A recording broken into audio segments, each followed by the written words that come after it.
മരണത്തിൻ്റെ തണുത്തുറഞ്ഞ കല്ലറയെ ഭേദിച്ച് പ്രത്യാശയുടെ പൊൻപുലരി പിറന്ന ദിനമാണിന്ന്.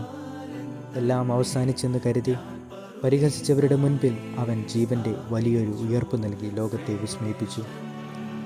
കാൽവരിയിലെ കണ്ണീരിനും ദുഃഖശനിയിലെ കനത്ത നിശബ്ദതയ്ക്കും അപ്പുറം സന്തോഷത്തിൻ്റെ വലിയൊരു ഉദയം കാത്തിരിപ്പുണ്ടായിരുന്നു എന്ന് ശൂന്യമായ കല്ലറ നമ്മളോട് വിളിച്ചു പറയുന്നു. സ്നേഹത്തെയും നന്മയെയും എത്ര ആഴത്തിൽ കുഴിച്ചുമൂടിയാലും അതിനെ ഒന്നും അധികം നാൾ തളച്ചിടാനാവില്ലെന്നും അത് കൂടുതൽ കരുത്തോടെ ഉയർത്തെഴുന്നേൽക്കുമെന്നുമുള്ള വലിയ പാഠമാണ് ഈസ്റ്റർ നമുക്ക് നൽകുന്നത്. പ്രിയ സ്നേഹിത, നിന്റെ ജീവിതത്തിലും പ്രതിസന്ധികളുടെയും വേദനകളുടെയും വലിയ കല്ലുകൾ നിന്നെ മൂടിയിട്ടുണ്ടാകാം. എന്നാൽ ഉയർത്തെഴുന്നേറ്റവൻ നിന്നോട് പറയുന്നത് ഇതാണ്: ആ കല്ലറകൾക്കൊന്നും നിന്നെ എന്നേക്കുമായി തളച്ചിടാനാവില്ല.